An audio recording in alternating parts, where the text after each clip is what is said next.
Alors, est-ce qu'il t'est déjà arrivé de vouloir attirer une nouvelle chose parce que l'ancienne t'énerve et tu n'arrives pas? Oui, plusieurs fois, Voilà. dans plusieurs domaines différents. Alors, je veux répondre à ceux qui nous écoutent ce matin, qui sont dans la même situation.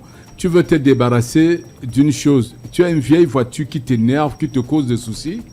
Ton idée, c'est d'acheter une nouvelle voiture. Mais tu te dis, avant d'acheter cette voiture-là, il faut que je trouve quelqu'un à qui veut larguer l'autre voiture-là. Parfois, même dans ton esprit, tu dis, il faut que je trouve quelqu'un que je vais tromper avec ça.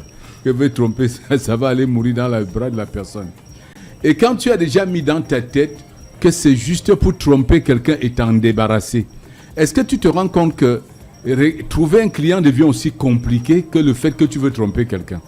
Ça arrive toujours. Cette vieille chose que tu as qui ne t'intéresse plus et tu as envie de t'en débarrasser. Tu cherches tellement à t'en débarrasser et dans ton esprit, je ne repars pas cette voiture, vraiment c'est n'importe quoi. Je vais vendre ça à quelqu'un et tu n'es même pas modeste. Dans ton esprit, tu veux vendre à un très bon prix tout en connaissant le mauvais état dans lequel se trouve la voiture. Comme je l'ai dit, tout se passe dans notre esprit. Nos pensées fabriquent la vie qui est la nôtre.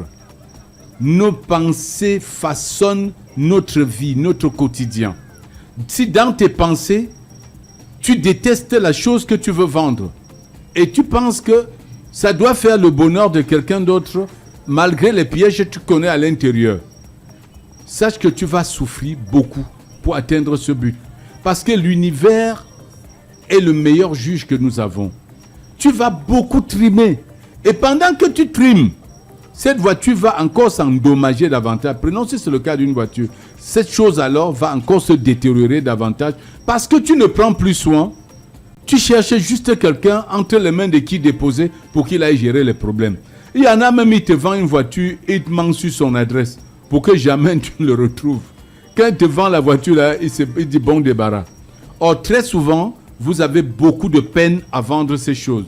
Vous avez beaucoup de peine à trouver le client. Vous avez de la peine également à trouver une bonne occasion meilleure que celle-là, simplement parce que dans vos pensées, vous avez façonné les choses que vous ne voulez pas que ça vous arrive. Parce qu'au même moment où tu veux tromper quelqu'un, tu pries que la prochaine voiture que tu achètes ne soit pas comme celle que tu as vendue à l'autre.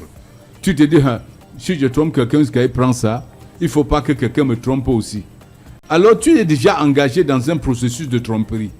Et l'univers sait exactement ce qui est dans tes pensées. Tu veux tromper quelqu'un. Et du coup, quel que soit ce que tu penses, et même quand tu vas trouver un client, le prix qu'il va proposer sera bas tellement que tu dis, mince, c'est toujours la voiture-ci.